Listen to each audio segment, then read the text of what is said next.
अरे भाई कितना मेहनत करा रे जाने माई गुआबार माटी चूना रे इतना मेहनत से बनावा गया है 3 बजे राती से उठकर कितना सुंदर घर बना है। अच्छा है बड़की अम्मा एक बात कही तुमसे रिसियाबो तो नहीं। हां कहो कल्लू का कहा था।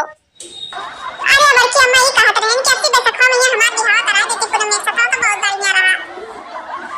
कल्लू अब गुस्सा ना लगाओ इको ना कहा जात है ना अपने अम्मा से कहो ना हमसे कहो जब तार उम्र हो जाए बियाह करे लायक तो हमरे खुद बियाह कर दिया जाई तार। अब भाई तू बहुत छोट बाटे हो और जो हरदम पुनमिया लगाए रहे तो करे अम्मा पापा जो जान पाईनी तो तुम्हें बहुत तेज मरिया तरह जाने रहे हो तो भैया ऐसे नहीं केहू का नाम नहीं लिया जात है जाने हंसी मजाक दूसरी बात है बियाह कौन दूसरी बात है ऐसे ना है कि हां जुटे बियाह कौन हो जात है। अच्छा ठीक है बड़की अम्मा तो हम नहीं जानत रहे लेकिन बड़की अम्मा हमार बियाह करे भई हम लगभग 20-22 साल के हो जावे तब तो हमार बियाह होई। हां कल्लू 20-22 साल के जब तब बियाह करा दे जाना तो कि आजकल छोटी उम्र में शादी ना हुआ था पहले छोटी उम्र में शादी हो जात रहा अब नहीं हुआ था। बड़की अम्मा देखो हमार खिलौना नीक लागत हम बनाए बाटे अब जो सलनिया देखी तो चुरा लेगी कहां घरी हम जुराई खाती है का